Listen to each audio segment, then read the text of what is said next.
¿Qué haríais vosotros si una noche os llamaran de la Policía Nacional de Bilbao y os dijeran: tu hermano ha aparecido muerto en aguas del Lidingo? No lo podemos identificar porque le falta la mano derecha. Sospechamos que es tu hermano y no sabemos en qué circunstancias ha sucedido esta muerte.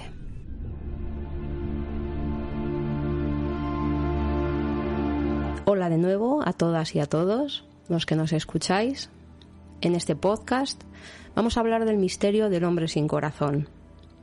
En este caso es mi primo, Miguel Ángel Martínez Santamaría, y para que nos explique todo lo que acontece alrededor de este caso, lleno de misterio, lleno de drama, lleno de investigación, lleno de hipótesis, tenemos a su hermana, Blanca Martínez Santamaría, quien durante 17 años ha llevado adelante una lucha por conocer esas circunstancias, y nos va a comentar los aspectos positivos, los aspectos negativos de Miguel Ángel, del caso, de las personas que se ha encontrado a lo largo de estos 17 años, de las negativas que ha recibido por parte de las instituciones a la hora de solventar y esclarecer la muerte de su hermano. Y incluso yo creo que cabe, ya después de 17 años, poder hablar y reírnos de todas las ocurrencias de su hermano. Porque bueno, después de tanto tiempo, el dolor, aunque sigue, también da pie o deja paso a recuerdos bonitos y a anécdotas que creemos que van a permitir obtener una visión íntegra de quién era Miguel Ángel y cómo fue su vida y cuáles fueron las circunstancias de su muerte hasta donde podemos saber.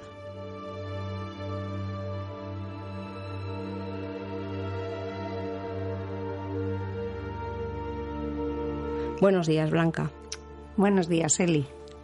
Bien, hemos comenzado este podcast con la llamada que recibiste aquel día, y yo creo que ese puede ser un buen inicio. Es decir, fue el inicio realmente de todo lo que ha sucedido, de todo lo que ha sido una lucha, tu lucha de 17 años por saber qué pasó con tu hermano en Suecia. Bien, todo empezó con una llamada de teléfono de la Policía Nacional de Bilbao.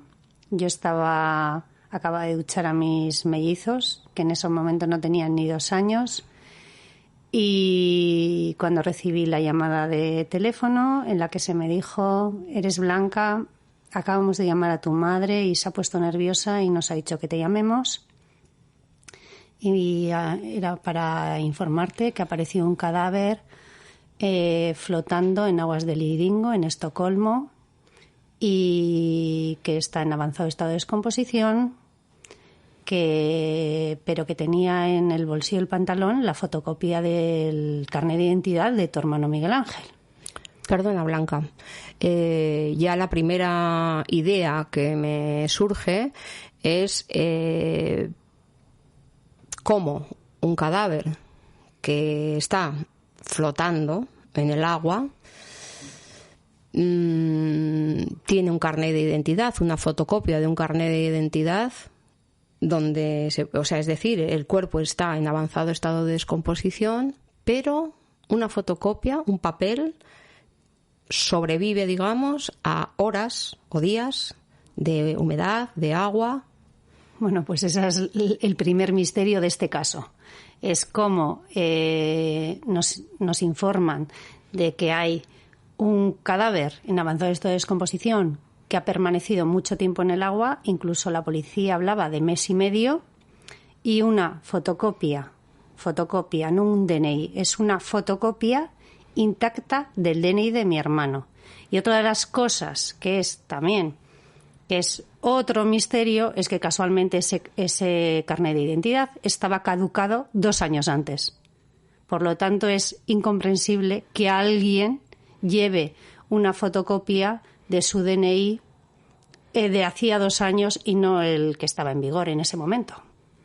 Bueno, O sea que la llamada, aparte de lo luctuosa y lo dolorosa y lo dramática que es, que, por cierto, has comentado que llaman a tus padres. Entiendo Sí. que tus padres tienen una edad, reciben esa llamada. Bueno, esto, por ejemplo, yo que ahora que he creado una asociación de desaparecidos, Nunago el Cartea, es una de las propuestas o una de las quejas que he hecho al Ministerio de Interior de cómo un asunto así, en vez de trasladarse una policía, un protocolo de comunicar una noticia de esta índole, puede ser mediante una llamada telefónica a una madre que en ese momento se encontraba sola en casa. Mi madre ya tenía una edad.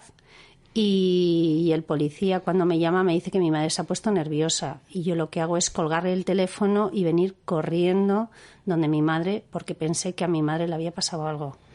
Lo que pasa que mi madre en ese momento, lo único que se le ocurrió fue llamar a su hermana Mari Carmen. Y entonces lo que ocurrió es que al cabo de nada, en unos minutos, vinieron toda la familia. Ya. Me consta, Blanca, que a lo largo de estos 17 años muchas de tus acciones y tus iniciativas a partir de la creación de la asociación han servido de alguna manera o las has propuesto de alguna manera como buenas prácticas. Entiendo que esa es una de ellas. También me consta, y hablaremos de todo esto a lo largo de estas conversaciones que tengamos en torno al caso de tu hermano, que ha habido momentos incluso en los que, bueno, pues que la propia Ertzaintza o la Policía Municipal o diversas instituciones también han aprendido o incluso han tomado como ejemplo algunas de tus aportaciones o de tu manera de proceder.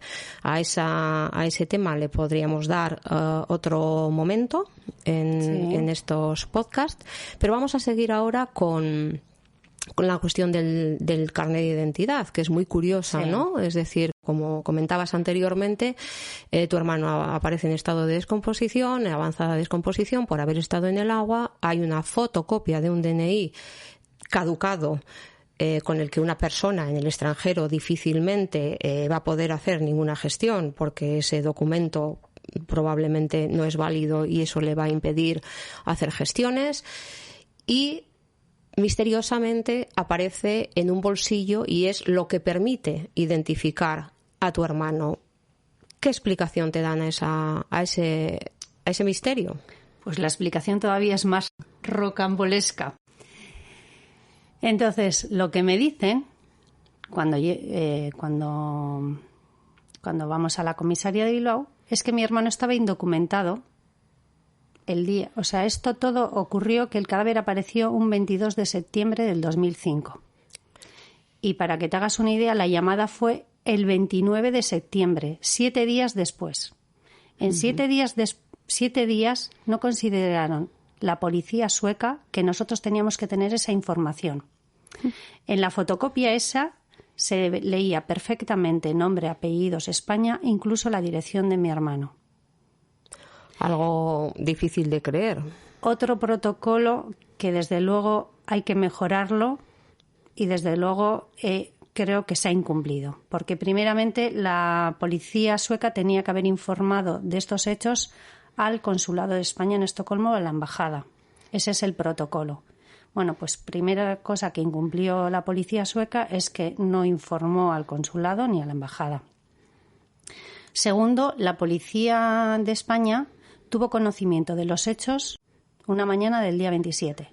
Pues bien, la llamada fue el día 29, 2 días después de tener esa información, a una madre con una edad avanzada y encima a las 8 de la noche. Blanca, estamos comenzando a percibir y que hay una sucesión de errores o de conexiones mal realizadas, digamos, de mala praxis, así como antes hablábamos de buena praxis en lo que tú sugieres para tratar este tipo de casos. Estamos viendo cómo las instituciones en este caso, suponemos que porque unas están en España, otras están en Suecia, otras, pero que no tiene justificación alguna, no funcionan como es debido, no hacen si algo me he dado cuenta durante estos años es que los que incumplen los protocolos, los que incumplen las leyes, los que incumplen reiteradamente son las instituciones o los funcionarios públicos que están en esas instituciones.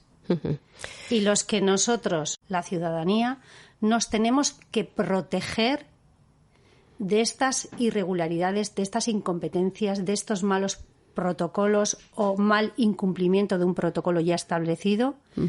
Y lo peor de toda esta historia es que te das cuenta que cuando vas en contra de una institución pública es casi imposible luchar contra ellos. Bien.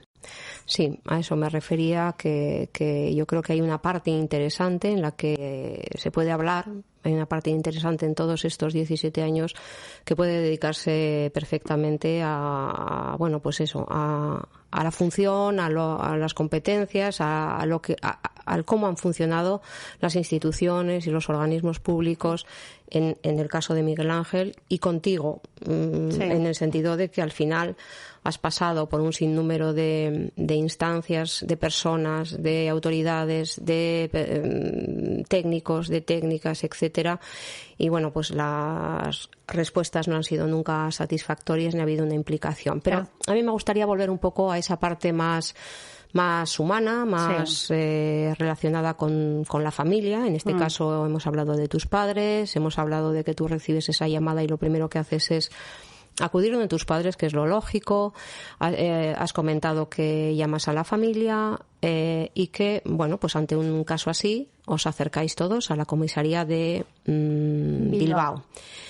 No sé si vamos a continuar con eso, aunque también sí que me gustaría formular una pregunta que tal vez se la estén haciendo en este momento las personas que escuchan este relato, y es, vamos a dejar aparcado en un momentito el tema de ya acudes a la comisaría, pero vamos a pasar un poco a ponerle cara, a entender quién era Miguel Ángel, por qué estaba Miguel Ángel en Suecia,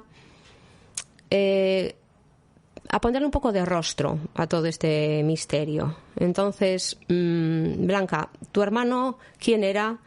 ¿Qué hacía en Suecia? Bueno, ¿qué nos puedes contar de él? Mi hermano era un tío peculiar.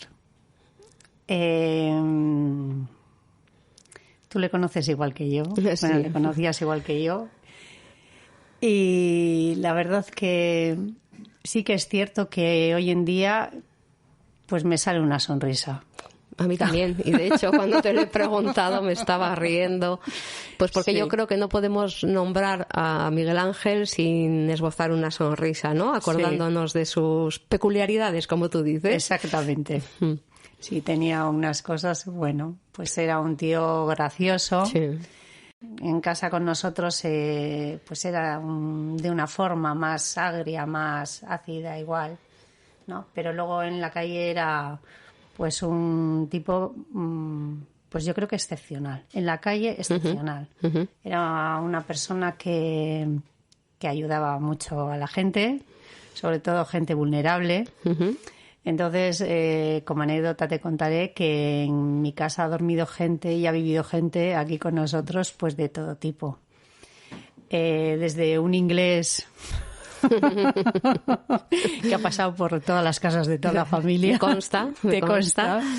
Que comía todos los yogures y todo lo que podía. Bueno, me consta sí, también me consta. Sí, hasta pues una chica pues que tenía problemas familiares, que su madre le echaba de casa y entonces como no tenía pues dónde ir, pues venía aquí mi hermano y le decía, mamá, ¿cómo le voy a dejar sola? Y entonces mi madre decía, pues nada, a la habitación. Entonces, pues venía, en mi casa ha pasado gente de todo tipo, la verdad.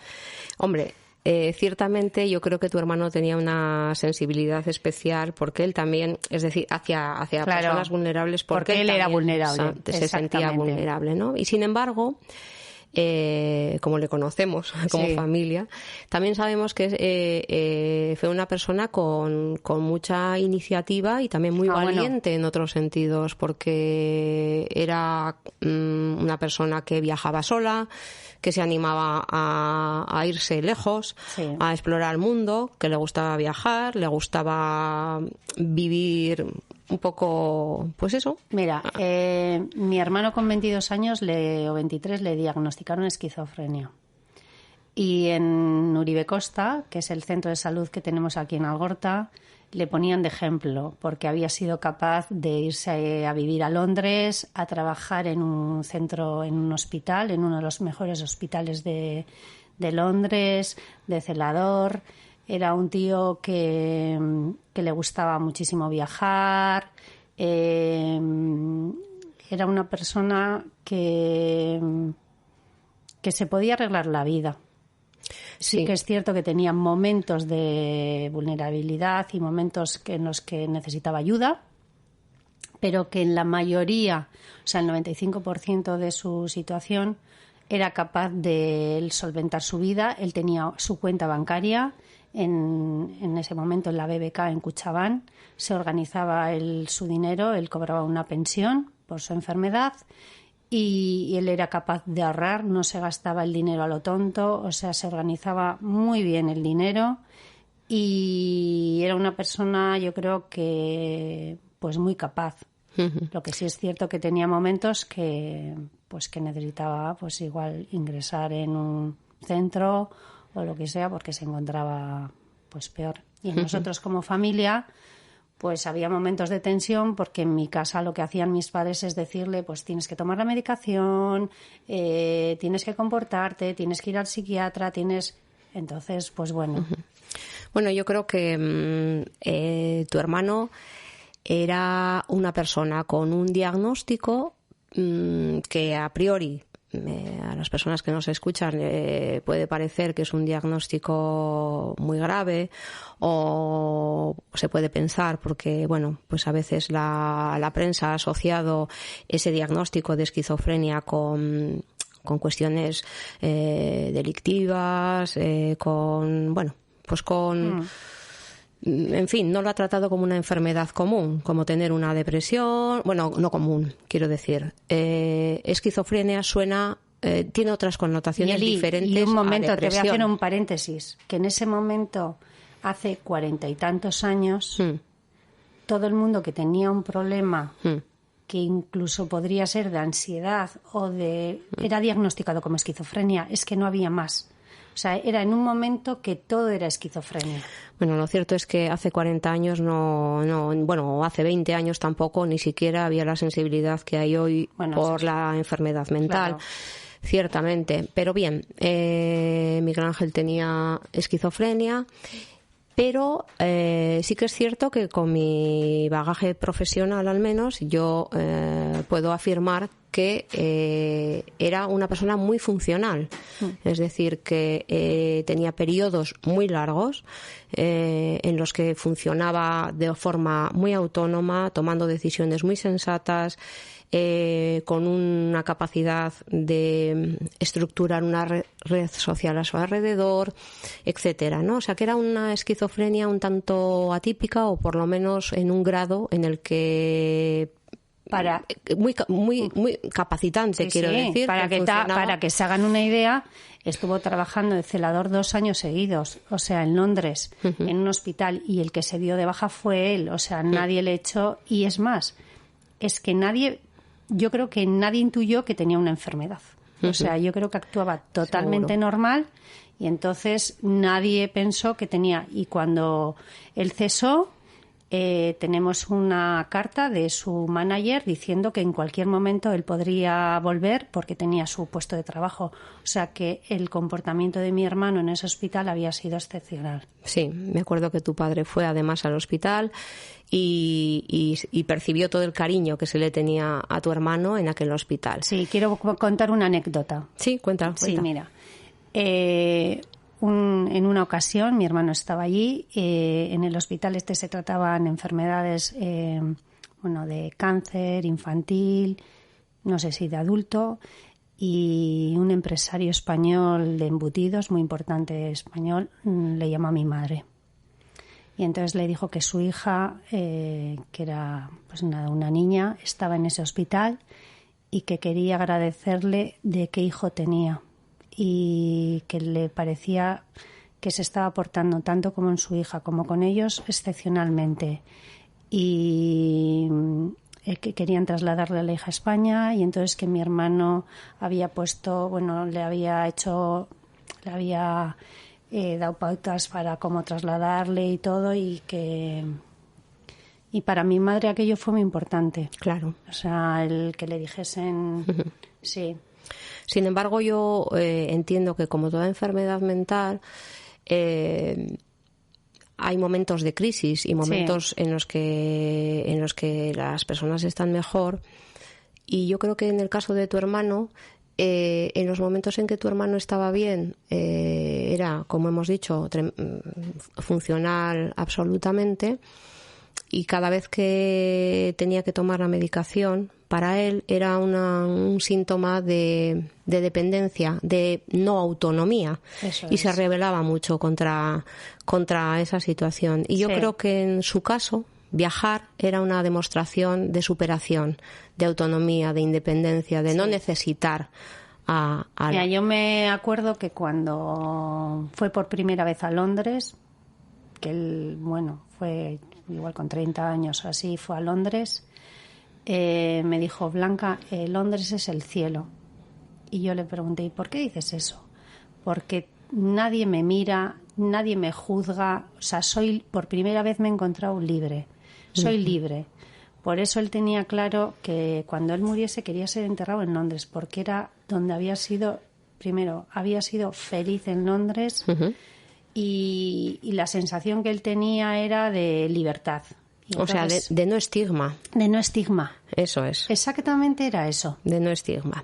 Bien, entonces esto explica un poco, digamos, por qué estaba Miguel Ángel en Suecia. Sí, lo que quiero decir es que cuando él fue a Suecia estaba perfectamente. Él salió de casa el 29 de abril, salió bien. 2 meses antes se sacó el carnet de conducir internacional. Quiere decir que lo tenía programado 2 meses antes. Habló con mi madre, o sea, le contó todo lo que él pensaba hacer, que iba. A mí incluso me contó que iba a sacarse lo del Interrail, porque encima a él le salía más barato, entonces que ya tenía todo planeado, o sea, tenía todo el viaje planeado, no iba a Suecia solamente, fue a Alemania, fue a Suiza, fue a más países. Es decir, entre ellos Suecia. Eso es, o sea que es una persona organizada, metódica, con las cosas programadas con antelación, que no responde a un impulso, sino que tenía esa capacidad de organización. Es más, él salió en abril y hasta junio, o sea, lo que hizo fue un recorrido normal que haría cualquier persona. O sea, él sacaba dinero, él se organizaba para sus viajes, para todo, y el problema que él tuvo, como así lo comunicó al Consulado de España en Estocolmo, es que su tarjeta Visa de la BBK, de Kutxabank, pues por algún motivo que se desconoce, dejó de funcionar. Entonces lo que hizo mi hermano fue al consulado y le comunicó esto. Muy bien, eso es otra parte del misterio. Sí. Y por abreviar un poco, porque ya hemos obtenido una especie de foto un poco breve, pero que iremos completando a lo largo de estas conversaciones que tengamos sobre Miguel Ángel, pero que ya nos permite ver un poco cuál era su carácter, cuáles eran sus aficiones o su estilo de vida. Hay que comentar que él era autónomo también económicamente, recibía una pensión que guardaba y organizaba y gestionaba estupendamente, que le permitía hacer esos viajes y que no pedía dinero a nadie, sino que se organizaba con sus propios recursos económicos. Bien, entonces a lo largo de estas conversaciones intentaremos desentrañar qué es lo que se sabe en torno a Miguel Ángel, qué pasó desde que sale ese septiembre de casa y comienza a viajar hasta que aparece flotando en aguas de Lidingö, y Discovery Plus, teniendo en cuenta tu historia, decide hacer un documental al respecto. Ahí pasan cosas muy extrañas, o por lo menos muy curiosas como para que una productora decida darle a esta historia ese protagonismo, esa fuerza, y que considere que el público debe conocer qué sucedió ahí. Hemos empezado de momento con hablar del primer interrogante, mostrar el primer interrogante, que es el del DNI caducado que aparece después de haber estado en el agua y es legible, y la llamada de la Policía Nacional y la familia que acude conjuntamente hasta esa comisaría. Bueno, pues lo que pasa en esa comisaría también llama mucho la atención. Como tú sabes que estabas ahí también conmigo, vamos la familia y la persona que me ha llamado por teléfono, a mí y a mi madre, pues ya se había ido para su casa. Entonces la persona que estaba allí, el policía que estaba de guardia, que también conoce el caso, pues decide llamarle por teléfono para que hable con nosotros. Entonces vuelve a hablar con nosotros y pues nos dice pues eso, que vayamos al día siguiente a primera hora a comisaría. O sea, se podían haber ahorrado una llamada a la noche, la podían haber hecho al día siguiente sin ningún tipo de problema, porque lo que no pueden hacer es dejar a la noche como nos dejaron a nosotros. Una noche entera con esa información y sin más datos. Es más, también fue mi hermano con tu hermano Gaizka, y lo que viene a decir mi hermano es que el policía que estaba allí de guardia le dijo que incluso no sabían si se trataba de un hombre o una mujer y que igual no era Miguel Ángel. O sea, nos llaman por teléfono, nos dan esta información y luego dicen eso y hay que pasar toda la noche. Mi madre se pasó, por supuesto, toda la noche en vela. Yo, vamos, es que no dormí en varios días. En concreto, tengo un hermano, mi hermano Fernando vive en Estados Unidos, en California. Entonces me pasé toda la noche hablando con mi hermano, porque no entendía nada. Era una llamada increíble. O sea, una llamada a unas horas de la noche para darte una noticia de esa índole y luego sin ninguna información, sin ningún tipo de información. Y luego lo que te dicen es, ¿vuelve usted mañana? No solamente te dan esa noticia a esas horas de la noche, sino que además luego ponen en duda que tal vez esa noticia no sea cierta, sea Exacto. errónea. Eso es empezar a victimizar a las personas que ya no son la propia víctima, sino que son la familia. Exactamente. Encima, a mí, por ejemplo, con el que hablaba me decía una cosa, pero luego a mi hermano, por otra parte, le estaban diciendo otra cosa. Entonces era como que al final, cuando cogimos la información completa, pues no teníamos muy claro lo que realmente estaba pasando. Lo que yo recuerdo especialmente dramático, además, yo no sé qué pretendían quienes daban la información con todo esto, si ayudar.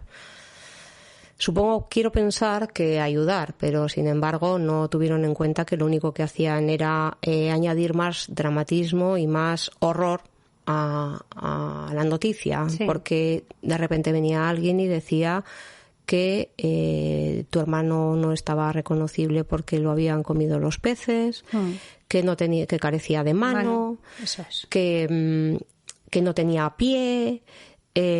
Imaginaos, quienes estáis oyendo, que recibís esa noticia y además luego cuando acudes a un servicio a la Policía Nacional, donde deben al menos cuidar a la ciudadanía y contrastar unos datos y dar una información al menos veraz.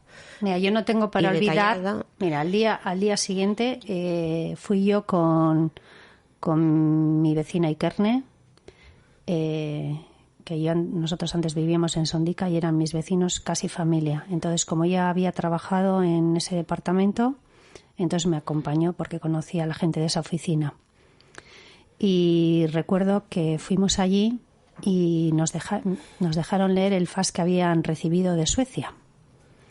Y entonces, como tú bien has dicho, lo que decía en ese fax es que a mi hermano el día, aunque no lo hayamos dicho, fue detenido el día 1 de agosto de 2005 por la policía sueca por estar indocumentado. Eso es lo que ponía en el FAS. Fíjate ya, Blanca, que estás añadiendo al tema con lo que hemos hablado anteriormente del documento caducado. No, pero me gustaría primero hablar de lo que pasó en esa comisaría y luego seguir con lo que con ese otro misterio. Sí.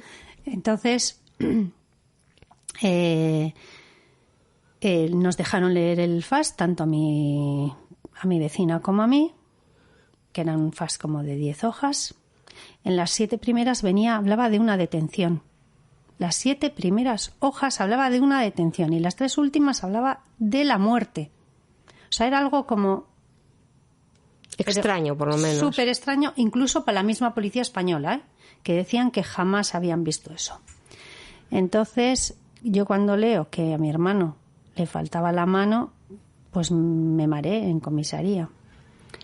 E incluso, la cuestión es que seguimos leyendo, ya nos pasaron a otra sala donde ya nos reunimos con la persona que iba a llevar el caso y en teoría lo que ellos decían era que lo que tenían que hacer es reconocer el cadáver, o sea, una identificación correcta.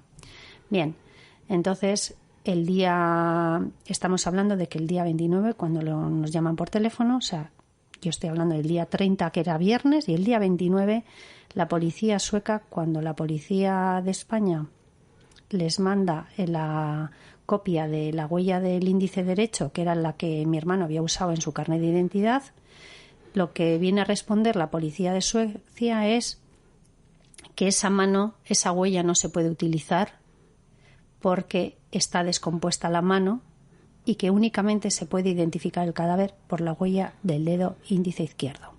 Esto ocurre el día 29, que es cuando nos llaman, que es un jueves. El viernes, la policía sueca sigue insistiendo que no se puede identificar el cadáver. Un viernes, ¿bien? Entonces, la policía de España decide hacer las pruebas de ADN a mis padres. Entonces, mis padres van a las 7 de la tarde a la comisaría de Bilbao y les toman muestras para hacer las pruebas de ADN. Para que veas cómo es con todo lo que has dicho previamente sobre la actitud de la policía española, mis padres están dentro tomando las muestras de saliva y no sé si de algo más. Entonces, me pregunta un policía a ver que le haga una descripción física de mi hermano. Entonces yo le empiezo a decir pues su altura, pelo, me pregunto a ver si tenía, me acuerdo, alguna cicatriz. Bueno, entonces yo le voy informando de pues enfermedades, que mi hermano era una persona súper sana, no había tenido absolutamente nada, únicamente había sido operado de varices. Entonces le digo que ha sido operado de varices y entonces no tengo para olvidar, Eli, que cuando me dicen ojos y yo le digo ojos verdes, tenían marrones verdosos y entonces va y me dice, ¿qué ojos? Si se los ha comido los peces. Bueno, terrible. Y digo terrible. Bueno, el trato. O sea, era todo como yo lo defino estos 17 años como un maltrato institucional a una familia. Constante, además. Sí. Además, reiterado en el tiempo. O sea, no es de un día ni dos. No, son días maltratando a una familia. Bueno, lo que has contado, desde luego, lo que de momento sabemos que has contado, parece un caso de CSI, ahora que se dan tantas series, tantas películas relacionadas con las actividades forenses, con la policía forense, con todas estas técnicas nuevas y novedosas para identificar asesinos, cadáveres, etcétera, etcétera. Y bueno, nos encontramos con que la realidad dista mucho de esas series. Supera la ficción, pero además dista mucho de encontrarse con esos policías tan profesionales que tienen un trato exquisito y que además hacen las cosas rapidísimo y de forma muy efectiva, ¿verdad? Sí, no tiene nada que ver la realidad. Bueno, Blanca, yo tengo la sensación y además me consta de que en este caso hay muchas cosas que aparecen después, como que haciendo la retrospectiva con todos estos 17 años, te has ido enterando de cuáles fueron paso a paso, o sea, todos los pasos de tu hermano desde que salió de casa en Algorta hasta que llegó hasta que apareció en Suecia. Entonces ya también sabemos que estuvo detenido. Esa parte es importante, pues porque ahí hay un hecho que al menos a mí, y creo que a las personas que nos pueden estar escuchando también les puede llamar la atención, o por lo menos preguntarse qué sucede ahí y si eso está relacionado de alguna manera con lo que sucedió. Pues está totalmente relacionado. Cuéntanos qué pasó. El día 1 ¿O qué te contaron qué pasó? Bueno, porque aquí esa es otra. Podemos empezar a poner en duda incluso lo que nos dicen que es... El tema es que todo el caso de mi hermano es un acto de fe. Entiéndeme. Entonces, como en esta familia somos un poco ateos, pues de actos de fe nosotros no queremos mucho. Pero bueno, vamos a decir lo que nos han contado. Entonces, lo que nos han contado es que mi hermano, el día 1 de agosto de 2005, se presenta en un banco de Suecia, no en Estocolmo, sino en un sitio, en un pueblo a 300 kilómetros de Estocolmo, y que lo que dice allí es que, pues que no le funciona la tarjeta y que necesita una transferencia de emergencia desde su banco a ese banco. Desde Cuchabank. Desde Cuchabank hasta al banco sueco. Exactamente. Su banco había hecho algunas transferencias de este mismo modo alguna otra vez. O sea, no era la primera vez que mi hermano pedía una transferencia de emergencia. Bien. Entonces lo que hace, va a ese banco. A pesar de que tu hermano tenía dinero, quiero decir, que no estaba pidiendo nada de No, estaba pidiendo su dinero, no quería dinero del banco. Mi hermano en ese momento tenía casi 7.000 euros y lo único que quería, encima mi hermano era de los que sacaba muy poco dinero, o sea, igual pedía 200 euros. O sea, no era que era de las típicas personas que pedía... Me refiero a que esa transferencia puede haber sido porque la tarjeta se queda desimantada, porque no funciona el cajero, por alguna cuestión así. Bueno, como la BBK, a mí lo que me dijo es que como ellos pensaban que no iba a aparecer la tarjeta, a mí lo que me informaron era que estaba caducada. Pero como luego la tarjeta milagrosamente apareció, pues vimos que de eso nada. Entonces, realmente, ¿qué es lo que ocurrió con esa tarjeta? Pues no lo sabemos tampoco, como no sabemos casi nada de lo que ocurrió con Miguel Ángel. Entonces, hablando de la detención, mi hermano se presenta en un banco que se llama Nordea. Entonces va al Nordea Bank y entonces le dice que quiere una transferencia de su dinero, no del dinero de la BBK, no, de su cuenta bancaria y a allí. Entonces, lo que dice la policía sueca es que mi hermano no tenía documentación alguna. Increíble si luego aparece el cadáver con una fotocopia. Bueno, o sea, es decir, aparecen y desaparecen carnes de identidad y tarjetas. Exactamente. Bien. Entonces, lo que parece ser es que como mi hermano no tenía documentación, pues no le podían hacer esa transferencia. Bien. Entonces, como mi hermano se debió sentar allí en el banco y decir que no se mueve de allí hasta no recibir dinero desde su cuenta, pues el director del banco llama a la policía. Entonces la policía va al banco y mi hermano le llevan a comisaría. Detenido. Y entonces ahí empieza otro misterio del asunto, del caso. Es que mi hermano, según la policía sueca, está detenido desde las 10:25 hasta las 4:25. Desde la mañana hasta media tarde. Bien. ¿Pero por qué dice eso?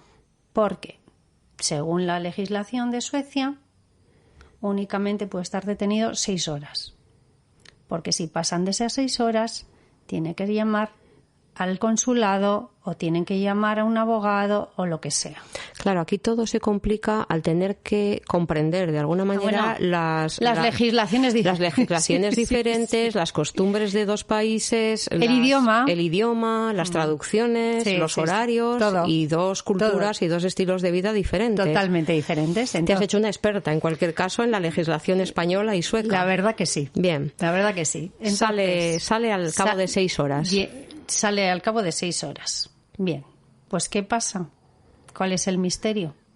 Que ellos mandan un fax a la policía española y dicen, mire, señores, tenemos aquí detenido a una persona y pues a ver si se trata de este ciudadano, porque está indocumentado. Entonces hacen caso de lo que dice tu hermano, porque supuestamente no tiene documentación. Exactamente, no Bien. tiene documentación, pero mi hermano se conoce que dice que es Miguel Ángel Martínez Santamaría, entonces mandan un fax a España y entonces les preguntan. Entonces los de España, bueno, la policía española, va y les dicen, pues sí, hay un ciudadano que vive en Algorta, que se llama como él dice y que tiene el DNI que él dice. Uh-huh. Bien. Pero ¿qué pasa? Que mi hermano salió de esa comisaría a las 4:25. Sí. Bien. Y el fax de España les llegó a la policía sueca a las 7:00 De la tarde. de la tarde. Entonces, aquí hay un problema. ¿Qué es? ¿Qué es? Si realmente mi hermano se marchó de esa comisaría a las 4:00, mi hermano salió, si entró sin documentación, salió sin documentación. Uh-huh. Bien. Y si mi hermano salió más tarde, la policía sueca está mintiendo. Bueno. Porque el fax ese les llega, sale de España a las 7 de la tarde. Sí. Pero mi hermano a las 7 ya había salido, ya llevaba 3 horas por ahí. Y eso lo confirma la policía. El informe policial dice que a las 16:30... Perdón, a las 16:25 sale de la comisaría. Sale de la comisaría. En cambio, el fax de España acreditando lo acredita que mandaron la información esa a las 7:00. Bueno, y entonces aquí viene otro misterio. Otro más, sí. Según ellos, según la policía sueca, mi hermano fue identificado gracias a la fotocopia que remitió la policía española. Entonces, la lógica me dice, primero, cómo la policía española manda de su base de datos la información del último DNI de mi hermano, ¿sí? Y sin embargo manda una fotocopia de un carnet caducado a Suecia. Bueno, a ver, esto ya... Un carnet que tenía caducado hace 2 años. Vamos a aclarar un poco esto porque yo creo que es mucha información que hay que intentar ordenar y ver un poco cómo se puede entender. A ver si soy capaz de hacer un resumen de lo que has dicho para poder entenderlo. Tu hermano solicita dinero, va al banco, solicita dinero, allí le dicen no está identificado, no se lo podemos dar. Como tu hermano se niega a irse del banco, desde el banco llaman a la policía sueca, la policía acude y detiene a tu hermano. Sí. Bien, no está documentado, porque por eso no puede recibir el dinero y por eso está detenido. Va a la comisaría, la legislación sueca impide que una persona detenida permanezca más de en 6 comisaría horas. Más de 6 horas. Y el fax que os pasan a la familia, que te pasan concretamente a ti, dice que tu hermano, recoge que la policía suelta a tu hermano a las 4:30. Sí. El otro dato que tienes a continuación es que la policía sueca llama a la policía española para cerciorarse de que la persona que dice ser Miguel Ángel Martínez Santamaría con DNI es quien dice ser. Sí. Pero esa información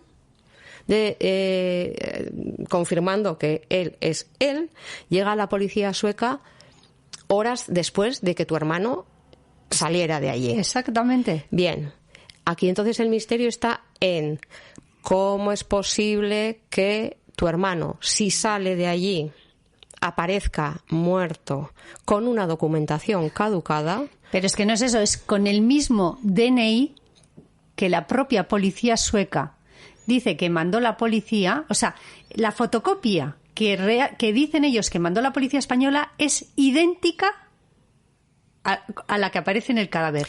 Pero casi está en mejores condiciones la que aparece en el agua que la que mandó la policía.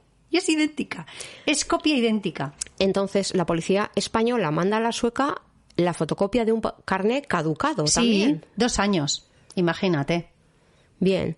¿Y cómo es que tu hermano posee ese DNI si ya no estaba en la comisaría? Si ya no estaba en la comisaría. Pues eso. Bueno, entonces, un misterio. Aquí ya se complica también otra vez y podemos... Quiero decir, no es inconcebible pensar en que, bueno, no se está dando toda la información, porque aquí lo que podemos pensar sin hacer excesivos razonamientos improbables es que no permaneciera, o sea, que no se fuera de comisaría a las 4:30 y que al final se fuera con esa copia del DNI caducado. Sí, pero entonces se ha incumplido la ley. No, se ha incumplido la ley y la policía está mintiendo. Efectivamente. O sea, ya que la policía sueca miente es sí o sí. Y luego, imagínate para una familia, para una hermana, que en mi caso es, o sea, que soy yo, leo, cuando me manda la policía el nombre del sitio donde mi hermano fue detenido, que eso también me costó porque el policía que llevó la investigación no sabía nada de la detención. Es impresionante, pero no sabía nada de la detención, ni aun cuando se le informó que había sido detenido, no. Entonces, cuando yo leo el pueblo, o no sé si es pueblo o ciudad, donde ha sido detenido, que es Karlstad, en Barman, leo que es súper famosa la policía de ahí porque 10 años antes de lo de mi hermano había matado a un chaval, la policía sueca, a un chaval extranjero y con problemas de drogas que se llamaba Osmo Bayo, al cual también han hecho un libro, han hecho una serie, o sea, se convirtió en un caso que tuvo, bueno, pues unas dimensiones, una repercusión mediática importante en Suecia. Sí, y también en el resto, porque yo creo que fue uno de los casos que abrió la posibilidad a que la policía de un país tan nórdico, tan educado, tan como hemos considerado a todos los países nórdicos, pues estuviera cometiendo realmente pues un homicidio. Bueno, no sé cuál sería la clasificación o la calificación pues legislativa de todo esto, pero bien. No, y me gustaría también añadir, Eli, que después de mi hermano mataron a otro chaval. Bueno. Esa misma policía. Imagínate un pueblo como Sondica o como Algorta, que de repente empieza a morir gente en comisaría y gente del mismo estilo. Ya. Gente vulnerable, con problemas, y que encima, por ejemplo, este era sueco, pero con raíces finlandesas, el otro, o sea, todos de las mismas características. Ya. Entonces pienso yo, esto mismo es lo que ha ocurrido con mi hermano. Bueno, Blanca, yo creo que hasta ahora, se han apuntado muchos temas, se han apuntado muchas preguntas que quedan sin resolver o que las hipótesis que pueden surgir en torno a ellas son realmente pues muy misteriosas o por lo menos y esto no ha hecho más que empezar, Eli. No de fácil resolución. Bien. Nosotras, Blanca, vamos a continuar en sucesivos encuentros vamos a seguir hablando de tu hermano, de todos los misterios que rodean la muerte de tu hermano, de todas las incorrecciones, malas praxis que surgen desde las instituciones y de las diversas policías y embajadas, en fin, o sea, un poco cómo ha sido todo tu devenir para buscar la verdad, que aún no está. No que está. Ahí sigo. Ahí sigue, pero en algún momento se resolverá. Y nos gustaría, en este caso, a quienes os haya parecido que este tema es interesante, nos gustaría que os suscribierais a nuestro podcast para seguir escuchando qué es lo que pasó con Miguel Ángel, para seguir conociendo a Miguel Ángel y para seguir conociendo a Blanca, a su hermana, y la lucha que lleva adelante, que sigue llevando adelante, para intentar saber qué ocurrió con su hermano. Bien, me gustaría añadir Blanca, que en el siguiente capítulo o en el siguiente encuentro pues contaremos cómo en marzo del 2006 recibimos un examen post-mortem, una autopsia, donde decía que a mi hermano le faltaba el corazón, parte del hígado y el páncreas. Y entonces ahí contaremos cómo empezó pues otro misterio o otras hipótesis. Es decir, sí. Aquí hay tantos elementos como Sí. para avanzar hipótesis, tantas como nos dé a cada Sí, sí. a cada una a cada de información que nos iban dando surgían unas hipótesis cada vez más dramáticas. Exactamente. Todo lo que podamos decir es poco. Os invitamos a que nos sigáis en el podcast, a que vayáis conociendo poco a poco todo lo que sucede hasta llegar a ese documental de Discovery Plus llamado El caso del hombre sin corazón. Sí, se llama The Man Without a Heart y que ya ha sido emitido, por cierto, en varios países. Sí, ha sido ya emitido desde mayo. Está en Suecia, en Inglaterra, en todo Estados Unidos, en Latinoamérica, y me consta que con muy buenos índices de audiencia en algunos países. Sí. Son 2 capítulos, hablaremos de ese documental. Sí, la verdad que tendremos oportunidad de ver en algún momento aquí. Sí, yo creo que en breve se va a estrenar en España, o sea que lo podremos ver y anima a todo el mundo a que lo vea porque la verdad que está muy bien. Está muy bien producido, está muy bien hecho. Es de una calidad excepcional y lo que quiero decir es que encima me sentí súper bien, o sea... Súper bien tratada. Sí. Bien. Sí, por primera vez me he sentido arropada, querida y bien tratada. Por primera vez en algo relacionado con tu hermano Miguel Ángel, alguien te trata bien. Alguien me trata bien. En cualquier caso, ese es un documental que nadie se puede perder, pero que lógicamente no puede dar todos los detalles que vamos a ir contando en este podcast. Nada, hay que ver el Así podcast. Que nos escuchamos. Exactamente. Bueno, Blanca, pues muy interesante. Venga, hasta pronto. Vale.